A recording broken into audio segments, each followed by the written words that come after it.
प्रधानमंत्री नरेंद्र मोदी आज कृष्णा नदी के किनारे बसाई जा रही आंध्र की नई राजधानी अमरावती की आधारशिला रखेंगे। परियोजना की परिकल्पना करने वाले मुख्यमंत्री चंद्रबाबू नायडू के निमंत्रण पर इस कार्यक्रम में कई शख्सियत शामिल हो रही हैं। प्रधानमंत्री तिरुपति हवाई अड्डे पर अत्याधुनिक यात्री टर्मिनल का भी उद्घाटन करेंगे। मेक इन इंडिया कार्यक्रम को और अधिक गति देने के लिए तिरुपति मोबाइल मैन्युफैक्चरिंग हब की भी शुरुआत होगी। देश भर में जमाखोरों के खिलाफ कार्रवाई तेज करने की कड़ी में 2 दिनों में 10 राज्यों से करीब 36,000 टन दाल जब्त की गई है। महाराष्ट्र सरकार ने 270 जगहों पर छापेमारी की है, जिनमें करीब 23,000 टन से ज्यादा दालें बरामद की गयी। ये छापेमारी ज्यादातर ठाणे और पनवेल इलाके में की गई है। इस बीच आयात की गई 5,000 टन दाल देश में पहुँच चुकी है। सरकार ने फरीदाबाद में घटना की जांच सीबीआई के हवाले कर दी है। केंद्रीय मंत्री कृष्णपाल गुर्जर ने कहा कि पीड़ित परिवार की तरफ से सीबीआई जांच कराने और परिवार के एक सदस्य को सरकारी नौकरी देने की मांग को स्वीकार कर लिया गया है। इस बीच एक स्थानीय अदालत ने पकड़े गए चारों दोषियों को 2 दिन की पुलिस हिरासत में भेज दिया है।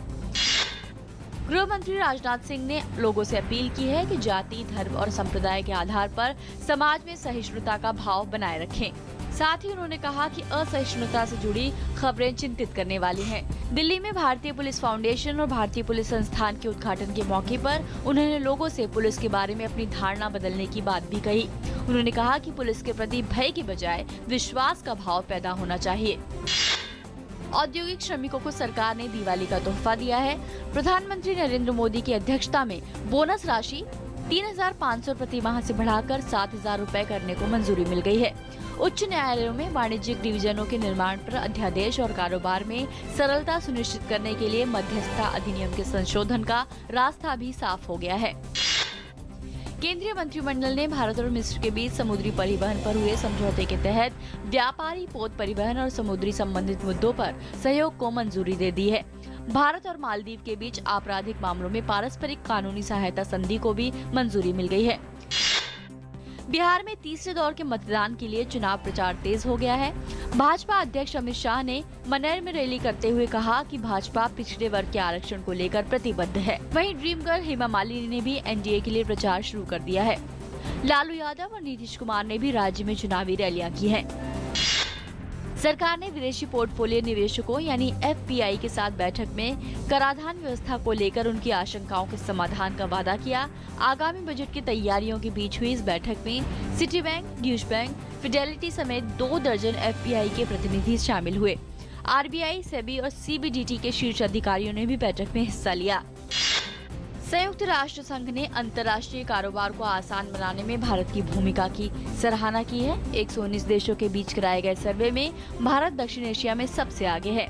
यूएन की एक संस्था द्वारा कराए गए सर्वे में वैश्विक औसत 53% है, जबकि भारत का स्कोर 70 रहा।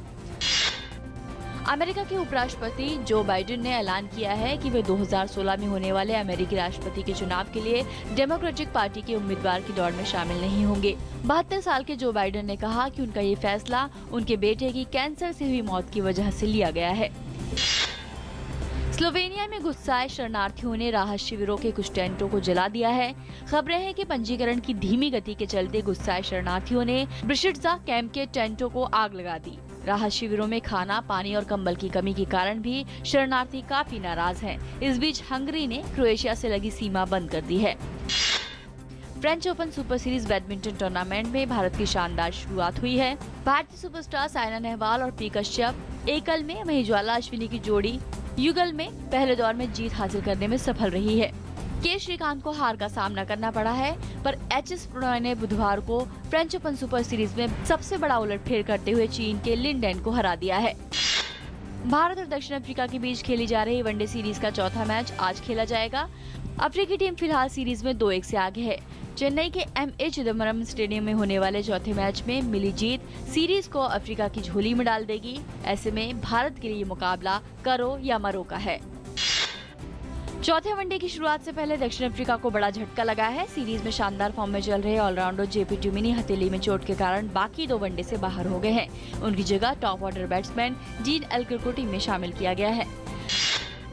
10 दिनों तक चलने वाली शारदीय नवरात्र का आज आखिरी दिन है। महानवमी की पूजा में आज लोग दुर्गा की सिद्धिदात्री रूप की विशेष आराधना कर रहे हैं। सुबह से ही आधुनिक तरीके से सजे पंडालों में लोग बड़ी संख्या में पहुंच रहे हैं। कई जगहों पर बुराई पर अच्छाई की जीत के प्रतीक के रूप में भी आज रावण के पुतले का दहन किया जाएगा।